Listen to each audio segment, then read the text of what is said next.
All right, so we are here at Global Aesthetics Conference 2019 in beautiful Miami. I'm here with Dr. Waldman, the one who made this whole thing happen. And we're going to learn a little bit more about GAC and multi-specialty meetings. So go ahead and take it away. Tell us a little bit about multi-specialty meetings. meetings. First of all, welcome to Incredible Marketing to the third annual Global Aesthetics Conference. Global Aesthetics is one of the few truly multi-specialty meetings in the world, and it truly is a global phenomenon. We have people here from many different countries, and of course, the different countries in North America and South America, as well as Europe and even Asia. Oh, wow. So we're very proud to have all of the visitors come to our country and learn about aesthetic medicine and surgery. This is our third annual event, and it's grown each year. We're really excited about how things have gone this year, and we're looking forward to November of 2020 to show the world again what truly multi-specialty education is all about. Awesome. And so what got you started in doing these meetings, in the multi-specialty meetings? You know, I was privileged to run my facial society's annual membership meeting as early as 1991. Okay. Wow. And I was given that opportunity, and once I choreographed that meeting, if you will, then it became really a hobby, or even a passion, I guess would be a better word, to try to create the next best aesthetic conference. So we always try to one-up ourselves, and I think that this might be number 46 for me. I was just going to say, how many of these have you done? Yeah, it might be number 46. 46. And we're looking forward to number 47, because each one I try to make a little bit different, a little bit better, a little bit more exciting. And I try to find things that excite people and arouse their passion for what I feel very strongly about, and that's aesthetic medicine and surgery. It's truly a labor of love for me. That's awesome. And so you said 91. How many years ago? So have you been doing them since 91? Is that I've been 46 ticker? I was a very young doctor in those days. Okay. But yeah, I was given my first opportunity by Norm Pastoric, who's now practicing in New York. And at that time, he was the president of the American Academy of Facial Plastic Surgery, and he knew my mentor, Dr. Jack Anderson, very well. I'd finished this fellowship, and he said, "Hey, I've got this guy. I think he'd be perfect to run your annual meeting," and that's how it occurred. Wow. So, what type of meetings do you prefer? I really enjoy meetings that are like this one, very interactive. It includes people from all locations, and an exciting multi-track type of meeting that we help pioneer.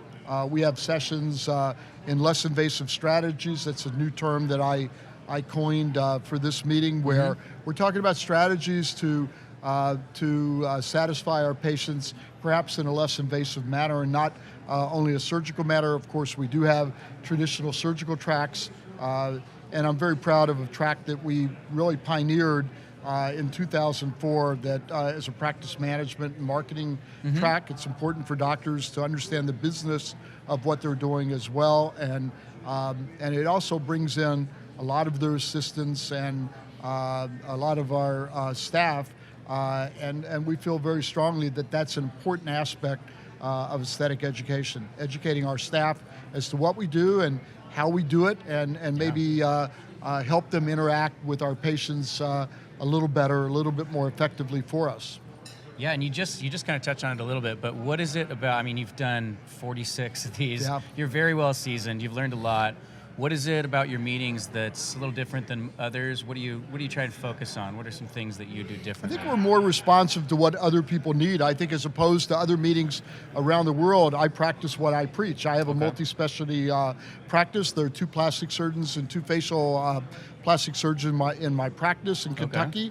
And so I try to find what are the things that we find as dilemmas in our own practice.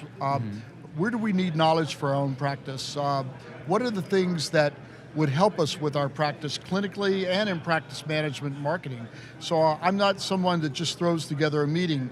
I live it all year, and my staff comes. The meeting is primarily manned by staff from my office. They're here to learn as well, and so it's an exciting sort of family venture for me when I consider my staff as an extended family, and I really do. So usually I have two of my 3 partners here, and we're all here to learn, and we're all here to interact with colleagues. I think it's also important that in a live meeting like this, rather than some type of virtual online meeting, we can interact with our colleagues, we can talk with our colleagues, find out what they're really doing, and it's just an exciting period of interaction, for both doctors and our staffs. And our staffs do interact a lot, and that's kind of a neat thing as well. Yeah, and I like that. I like that outlook of you being able to actually apply what you're running a practice, a multi-specialty practice, and so you know the pain points, you know things you want to learn, and as you go along, you're learning too. I like that you've mentioned that you're learning. I'm a typical practitioner. I don't know if we consider Kentucky the Midwest or the South. It depends on who you're talking to. But we have a really good practice. We're very proud of our practice. All the physicians there. But like every practice, we have things that we want to learn, things that we need to learn.